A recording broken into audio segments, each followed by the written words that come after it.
बिस्मिल्लाहिर्रहमानिर्रहीम।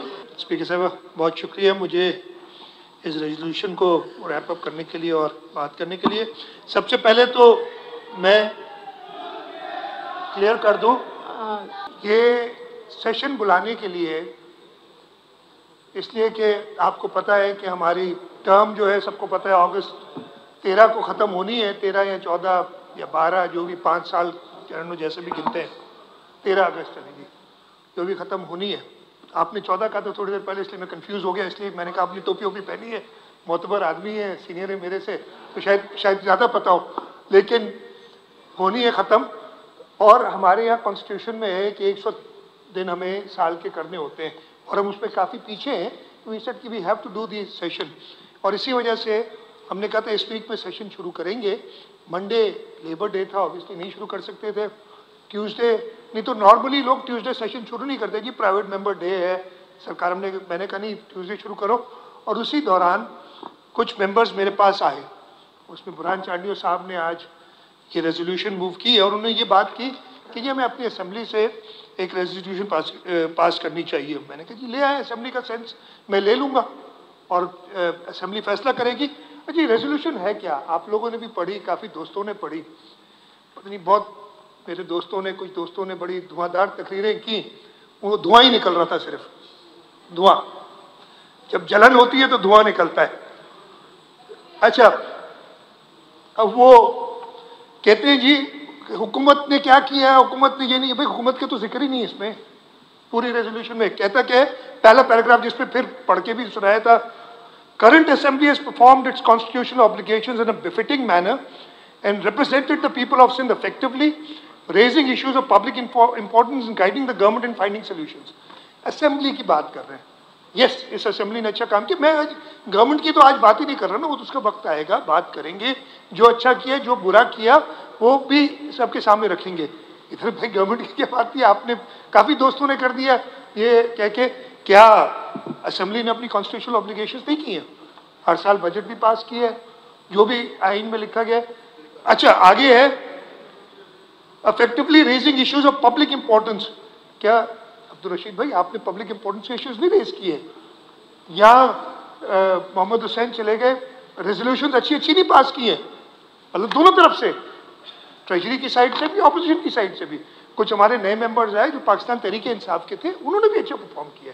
तो ये पहला पैराग्राफ तो कहता ही सिर्फ ये है, उस पर भी एतराज किस चीज़ में ना, मैं इसको देख रहा हूँ। अच्छा बाद में कह गए सारे, अब मुझे ये समझ नहीं आई कि सपोर्ट कर रहे हैं या अपोज कर रहे हैं इस रेजोल्यूशन को। तो पहला पैराग्राफ तो अपनी मतलब ये असेंबली की तारीफ थी, जो बुरहान चांडियो ने कहा कि जी आगे कहते हैं, it is therefore resolved that the current assembly should complete it's tenure of 5 years starting from 13th August 2018 and thereafter upon completion of its tenure the caretaker government should be constituted as provided under Article 224(1)(a) of the Constitution to ensure free and fair elections as stipulated in Article 224(1) of the Constitution. अब मुझे बताएं ये कि किसने इसकी opposition की? मेरे ख्याल किसी ने भी नहीं की। जो तकारीर भी की वो सियासी बातें की, पंजाब असेंबली की बातें की, पूरे पाकिस्तान की बातें की, लेकिन इन दो पैराग्राफ्स को किसी ने अपोज नहीं किया।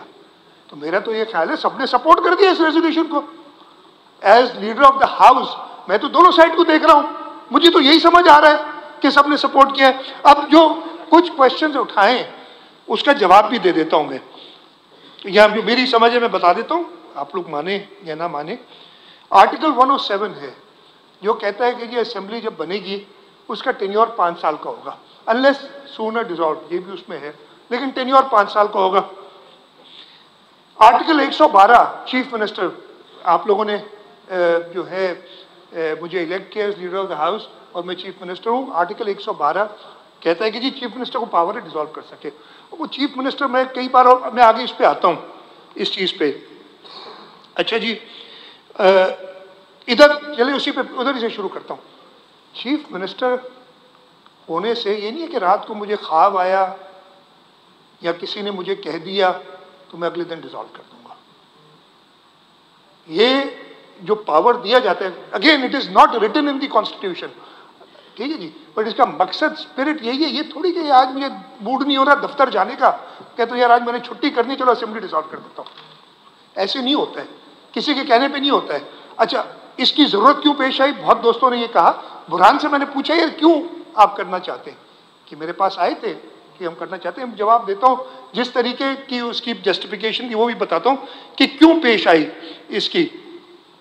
अच्छा जी, सबसे पहले आता हूँ कि सबने कहा कि जी कॉन्स्टिट्यूशन को फॉलो करना चाहिए, हम बिल्कुल कहते हैं। 90 दिन, एक तो अगेन माफ कीजिएगा फिरदौस भाई, आप मेरे से बड़े हैं सब, आपने और देख लीजिएगा, आपने गिनाए भी दिए थे ना मंथ भी, कि जी अगस्त में पूरी हो गई तो सितंबर, अक्टूबर, नवंबर से पहले नहीं है। 60 दिन होते हैं जब डिजॉल्व होते हैं ऑन इट्स ओन टर्म, तो अक्टूबर है। तो सही कह रहे हैं ना, मैं वो कह रहा हूँ काफ़ी चीज़ें मैं सही कह रहा हूँ। अगर मैं मुझे तसल्ली से सुनेंगे तो सारी चीज़ें मान जाएंगे अभी इंशाल्लाह इंशाल्लाह। इसलिए कि मैं कोई हुकूमत की तो बात ही नहीं कर रहा ना, मैं आइन की बात कर रहा हूँ और इस रेजोल्यूशन की बात कर रहा हूँ। मैं इस रेजोल्यूशन पर ही कुछ बातें की गई, इसलिए उसका जवाब दे दूंगा। मैं कह दूंगा कि जी बाकी आर्टिकल्स का क्या है कि जी 90 दिन के अंदर इंतखाबात होने हैं। हाँ जी बिल्कुल होने हैं। अब मैं आपके पास आता हूं, आर्टिकल 64(1) है जिसके तहत रिजाइन करना है। रिजाइन कर दिए थे ना ओएन ब्लॉक सबने, जी हमें हुकूमत से निकाल दिया, हुकूमत के बगैर तो हम रहेंगे नहीं, यही लॉजिक थी ना। ऑपोजिशन में नहीं बैठेंगे, हमें निकाल दिया और हम जो है रिजाइन करते हैं। एन ब्लॉक रिजाइन कर दिया। स्पीकर साहब ने कहा एक प्रोसीजर है, आपको मैडम याद होगा और बाकी इधर दोस्तों को याद होगा, पिछली जो हमारी थी ना 2013 से 2018 वाली, उसमें भी कुछ लोगों ने रिजाइन कर दिया थे खड़े होके ना, हम रिजाइन करते हैं और सारा पड़पड़ा के चले गए। वो 6-8 महीने तनख्वाही भी ली उस रेजिग्नेशन के दौरान, उन लोगों ने तनख्वाहें भी ली, लेकिन एक्शन क्यों नहीं लिया गया? इसलिए कि स्पीकर साहब ने उन्हें कहा कि आओ कंफर्म करो अपनी रेजिग्नेशन। एक तरीके का एक ट्रेडिशन एक सेट किया हुआ है।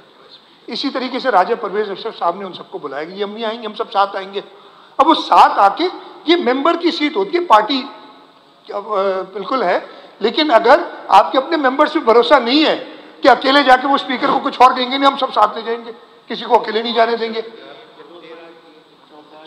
मैं चुप करके सुन रहा था। नहीं करें आप लोग, ठीक है जी, ये हम नहीं करेंगे।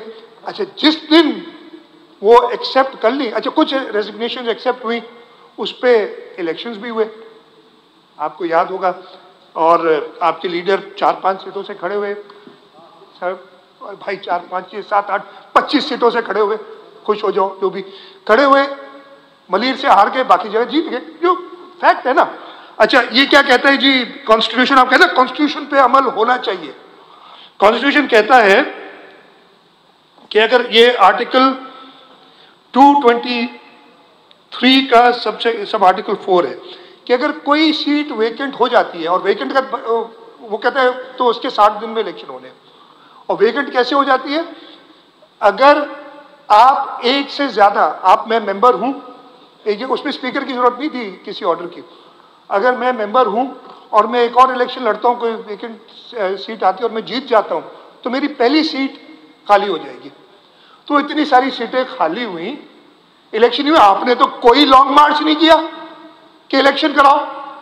तो ये सारा चीज कॉन्स्टिट्यूशन को सेलेक्टिवली यूज करना है। इस वक्त भी बहुत ही एहतराम के साथ, मैं नहीं सुप्रीम कोर्ट के चीफ जस्टिस को कहूंगा या जस्टिस को कहूंगा कि आप अपना, ये बहुत ही एहतराम के साथ, यही पार्टी थी जिसके मेंबर हमने देखा था कि वो चीफ जस्टिस और कुछ जजेस थे, जो 5 जजेस थे जिन्होंने, जो एक आईनी तरीके से वजीर आजम को हटाया गया था थ्रू वोट ऑफ, जो बाद में वोट ऑफ नो कॉन्फिडेंस है, उससे पहले जब फैसला दिया कि जिन्हें वोट होना चाहिए, और वो साजिश वाजिश करके जो उठ के चले गए थे और असेंबली डिसॉल्व कर दी थी, उसको गलत किया, तो उन्हीं चीफ जस्टिस और 4 और जजेस, जिनमें 3 भी मौजूद है, जो 3 का बेंच है, वो आपने देखा होगा जूते रख के मार रहे थे।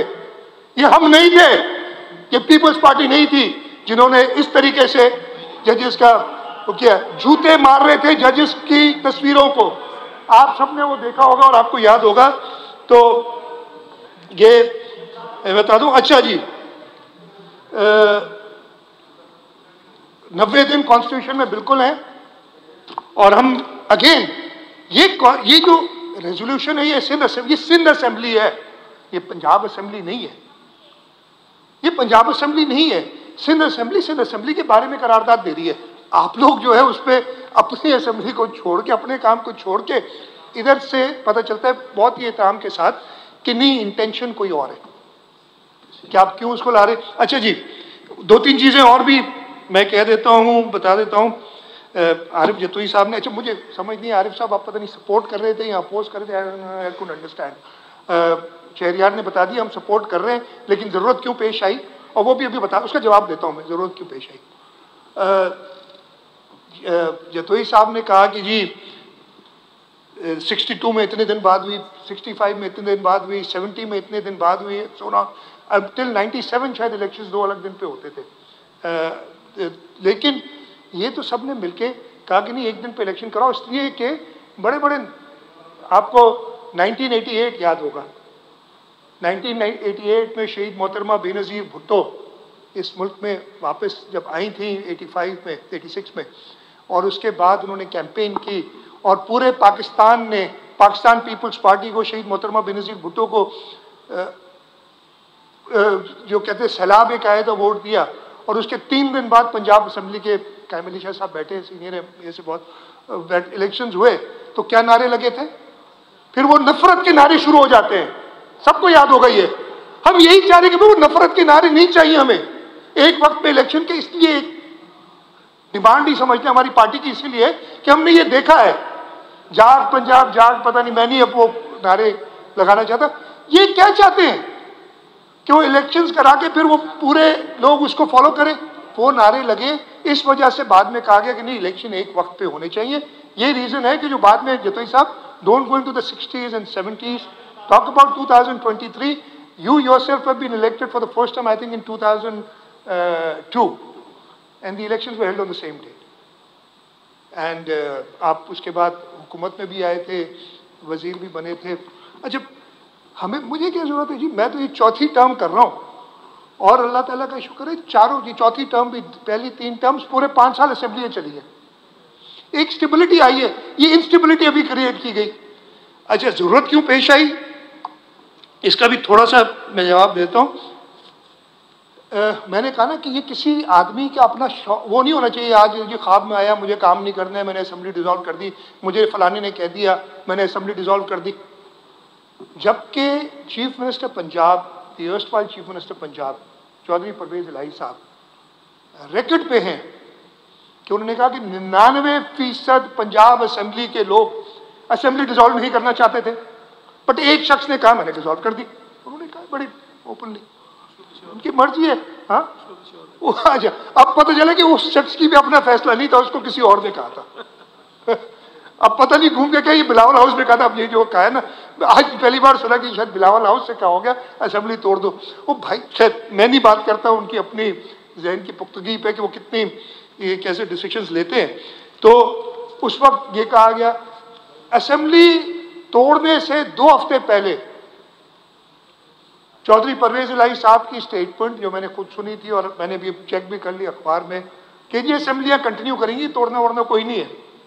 अच्छा, इस वजह से जब मेरे पास कुछ दोस्त आए और बुरहान उनमें आगे, तो उन्होंने कहा, मैंने कहा ये बड़ी अच्छी बात है, 2 chief minister being the chief minister, मुझे 112 के तहत, आर्टिकल 112 के तहत है इख्तियार कि मैं जब चाहूँ असेंबली तोड़ दूँ, लेकिन मैं सेंस लेता हूँ ना अपने मेंबर्स की। और उन्होंने कहा यार आप सेंस ले लो मेंबर्स की। आज अल्लाह का शुक्र है, मेरे ख्याल है तकरीबन सब, बल्कि सब ने, कुछ एस्पिरेशंस कास्ट की नहीं है, पंजाब में ये करते हो, लेकिन मेरे हाथ में नहीं है भाई। अगर आप चीफ मिनिस्टर सिंध को आइन में ये पावर दिला दो कि पंजाब की असेंबली में वो जब चाहे डिसॉल्व करे, जब चाहे ना करे, तब मैं जिम्मेदार हूं। मेरी तो जिम्मेदारी नहीं है ना। आप लोगों ने इधर, हम बात कर रहे हैं सिंध की असेंबली की, आप पंजाब असेंबली लिया है, फलानी लिया है। अच्छा, आर्टिकल जो भी है 90 दिन वाला, मैं भूल गया हूँ अभी, एक्सपर्ट नहीं हूँ मैं कॉन्स्टिट्यूशन का, वो केपी के असेंबली के लिए भी कहता है,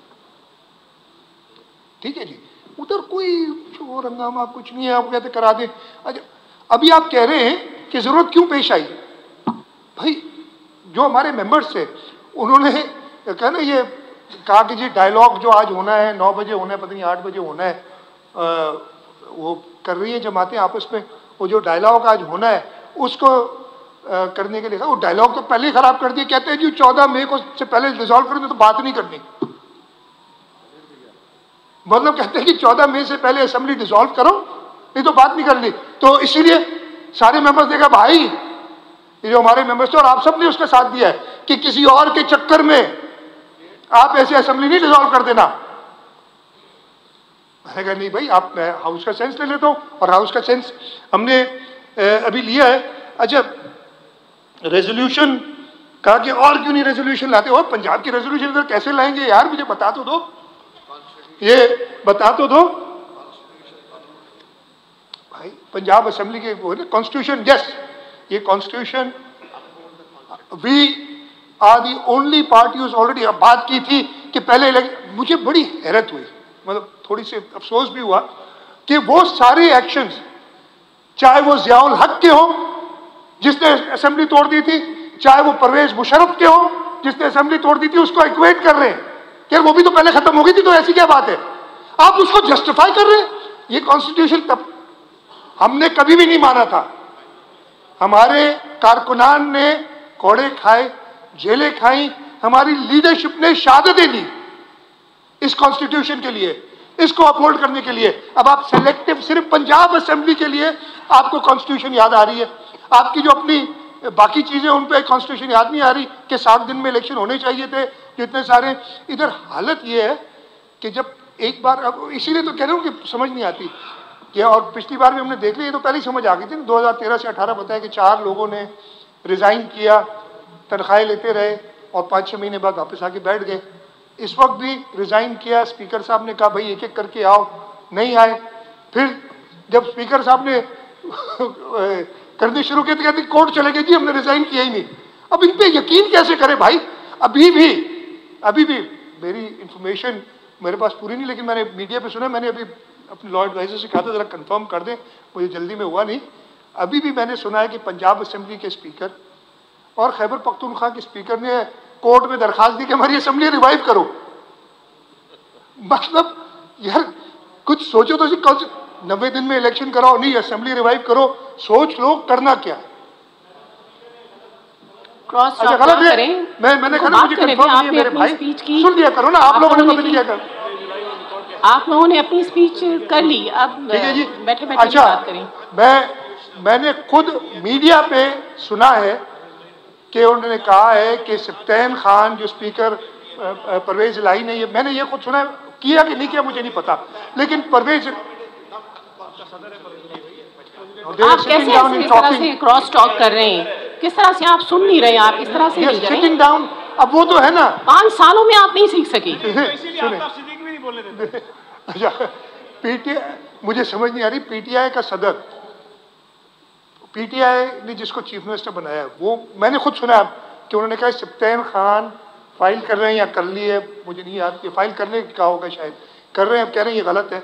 वो सही बात तो है ना, वो सदर जो भी वहाँ बैठे बैठे बोलते रहेंगे।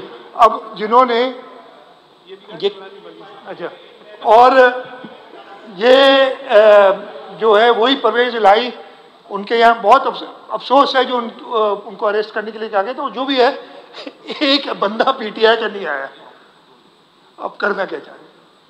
तो खैर ये फिर मैं डाइग्रेस कर जाऊंगा, मैं अपने आप को करना चाहता हूँ सिर्फ इस पे, मैं राना अंसार साहब और रशीद खिलजी साहब, महर साहब, जो महर साहब आपको है ना, क्यों, तो भाई वो बातें हो रही है ना कि पता नहीं किसी, ये असेंबली, ये चीफ मिनिस्टर, इस असेंबली ने इलेक्ट किया है, इस असेंबली की जो मर्जी होगी तब, अगर वो मैं 112 का पावर इस्तेमाल करूंगा, मैं कह रहा हूं कि अपना पावर अगर कभी इस्तेमाल करना पड़ा तो मैं पहले इस असेंबली में आऊंगा, इस असेंबली से राय लूंगा मैं,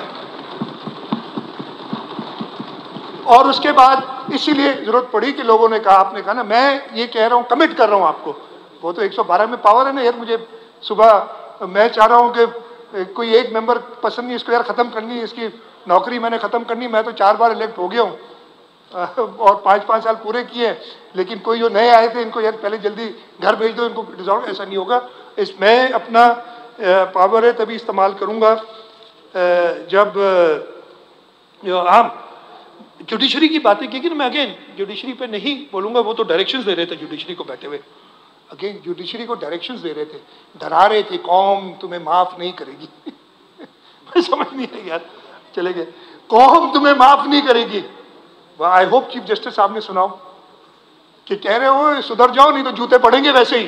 मैं नहीं कह रहा हूं, वो कह रहे थे कौम तुम्हें माफ नहीं करेगी, कौम ये है बैठे हुए। अच्छा जी, यही जो कह रहे थे जुडिशरी का एहतराम, एक सिटिंग जज पे जो सीनियर प्यूनी जज है, चीफ जस्टिस बनने जा रहा है, उसके खिलाफ आपने रेफरेंस फाइल किया, उसकी फैमिली को आपने, और बाद में प्रेसिडेंट ऑफ पाकिस्तान कहते हैं कि मेरे से गलती हो गई थी, मुझे करना नहीं चाहिए था। ये कौन कर रहा था जुडिशरी के साथ मजाक? नहीं नहीं, ये आपने बात की थी ना, आप लोगों का रिप्लाई है, मैं ये जवाब दे रहा हूं इसका। मैं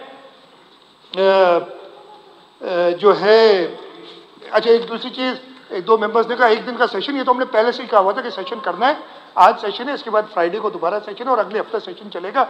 आप लोग सब तो ये आप वो ना करें, आपको सबको, और मेरा ख्याल है सिंध असेंबली, वाहिद असेंबली जो हर एक को मौका देती है, ऐसी ऐसी तकारीर होती हैं, इधर क्लेम करते हैं मैंने 6 घंटे की तकरीर, को कहते हैं मैंने 10 घंटे की, कभी किसी को नहीं रोका। आप ही की तरफ से ये नया शुरू हुआ है कि जी लीडर ऑफ द हाउस को बोलने नहीं दो बजट के बाद हो, ये आप लोग पहले, ये कभी नहीं होता था ऐसे। पहले अगर होता था तो हम शुरू में ही, कोई एहतजाज होता था, हम अपोजिशन में भी थे, हम शुरू में ये नहीं कि जी अपनी तकारीर कर ली फिर किसी और को नहीं बोलने दिया। अच्छा एक बात की थी, मैं नाम ले लेता हूँ इसलिए कि आपने की, अब्दुल रशीद भाई ने 62-63 की, मेरा अपना ओपिनियन, और मैं ये जो है Karachi Sindh high court bar या कराची बार एंड उसका एनुअल डिनर था जिसमें chief justice Sindh high court भी बैठे थे, एक सुप्रीम कोर्ट के जज भी बैठे थे, हाई कोर्ट बार का, और 3-4 हज़ार वकला थे, उसमें मैंने तकरीर की थी, और मैं वो रिपीट कर रहा हूँ, मेरा अपना व्यू 62-63 के बारे में। ये जब आइन शहीद जुल्फ़िकार अली भुट्टो ने बनाया था ना, आर्टिकल 62 के 3 सिर्फ शराइत थी कि जी वो पाकिस्तानी हो, ठीक है जी, उसकी अगर MP या MNA खड़ा होना चाहते हैं तो 25 साल उम्र हो, और अगर सेनेट में मेंबर होना चाहिए 30 साल उम्र हो, ये 3 शराइत। उसके जो आर्टिकल 63, अच्छा अब वो 3 से बढ़ के ABCDEF तक तो है, 62(1)F है ना, आगे भी है GH पता नहीं, तो 8-9 कर दी कि जी अच्छा मुसलमान हो, भाई तुम नहीं मुझे बता सकते कि मुझे ये कहा गया कोर्ट में कि जी ये तुम्हें देखना पड़ेगा। और वो भी वक्त आया था ना 2013 में, आपको याद होगा कि लोगों, और उस पर जस्टिस मंसूर अली शाह की जजमेंट्स है कि जज करने के लिए, खैर उसको बढ़ा दिया।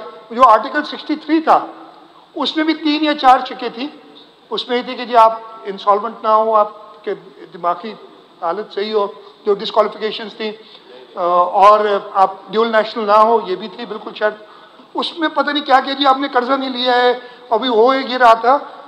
उससे हुआ क्या, आपने हर आदमी को इलेक्शन से दूर भगा दिया, इसलिए वो स्क्रूटनी ऐसी करते हैं जो जायज़ नहीं है। स्क्रूटनी उस तरीके की स्क्रूटनी करते, समझते हैं कि अच्छा अगर इतना ही अच्छा होता ये सारा कानून जो कि ज़ियाउल हक लेके आया था, ये सारी चीज़ें, तो बड़े अच्छे अच्छे लोग आते हैं उसके बाद, आप खुद ही उन पर एतराज़ात उठाते हैं सारे। और इससे पहले शहीद जुल्फ़िकार अली भुट्टो या उस वक्त के जो बड़े बड़े लीडरान थे, और उनको लोग मानते हैं, मैं नाम अब क्या, मौलाना मुफ्ती महमूद थे, अपना प्रोफेसर गफूर थे, तब तो ये 62-63 नहीं था जब ये बने थे, लेकिन अच्छे अच्छे लोग आते थे। ये ग्रेजुएशन की शर्त भी नहीं थी, 2002 में ग्रेजुएशन की शर्त, वो पढ़ी लिखी असेंबली लाके वो एक किया।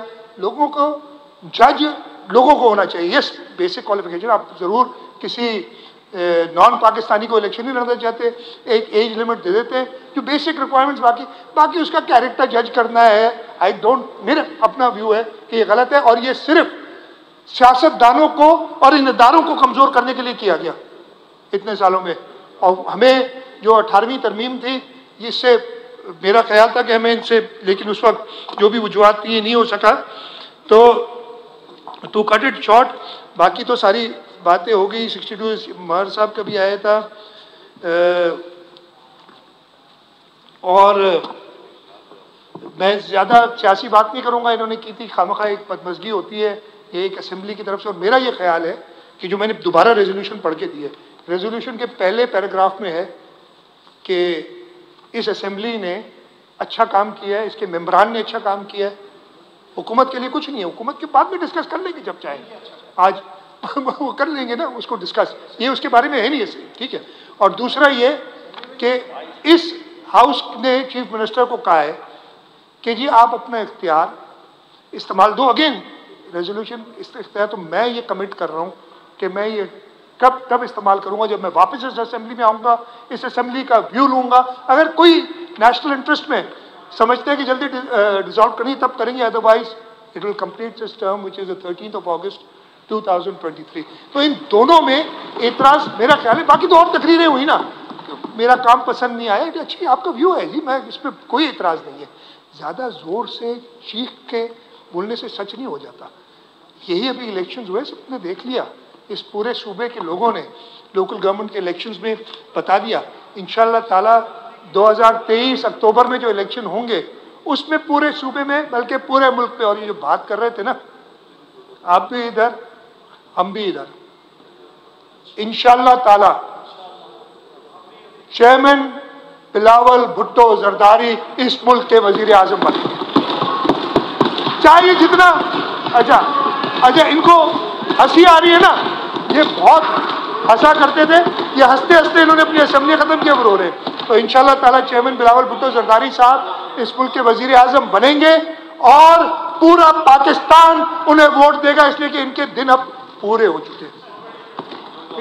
बहुत बहुत शुक्रिया। तो स्पीकर साहब मैं ये रिक्वेस्ट करूंगा कि यूनानिमसली, इसलिए कि GDA के दोस्तों ने तो सपोर्ट की है, मुत्तहिदा कौमी मूवमेंट ने भी की है, आई डोंट नो रशीद साहब ने भी सपोर्ट की है, PTI ने भी इस, और इनको इतराज़ात हो सकते हैं, इसके हद तक सपोर्ट की है। इस कहा है उन्होंने खुद के जी जो टाइम पे वक्त पे ख़त्म हो, मगर पंजाब मैं नहीं कर सकता, मुझे आइन में पावर दिला दो, मैं पंजाब के इलेक्शन करा देता हूँ। मेरे पास तो यही पावर है जो 112 में, तो उसके लिए मैं आपसे मांग रहा हूँ। तो मैं रिक्वेस्ट करूँगा कि बुरहान साहब ने बड़ा अच्छा, बड़ा टाइमली, इसलिए जो माहौल है मुल्क में उसको एड्रेस करने के लिए अच्छी रेजोल्यूशन दी है, उस पर काफ़ी दोस्तों ने इस पर सिग्नेचर्स किए। तो अगर सारे इसको यूनानिमसली पास कर लेंगे तो एक अच्छा मैसेज आएगा। नहीं तो ऑब्वियसली सबकी अपनी मर्जी है, जिस तरीके से पास करें। इससे ज़्यादा मैं नहीं बोलूँगा, मैं यही रिक्वेस्ट करूँगा कि ये रेजोल्यूशन पास कर लें। बहुत बहुत शुक्रिया जी। Now I put the resolution to the House. Those who are in favor of the resolution may say aye. Those who are against it may say no. Ayes have it, and the resolution is carried unanimously.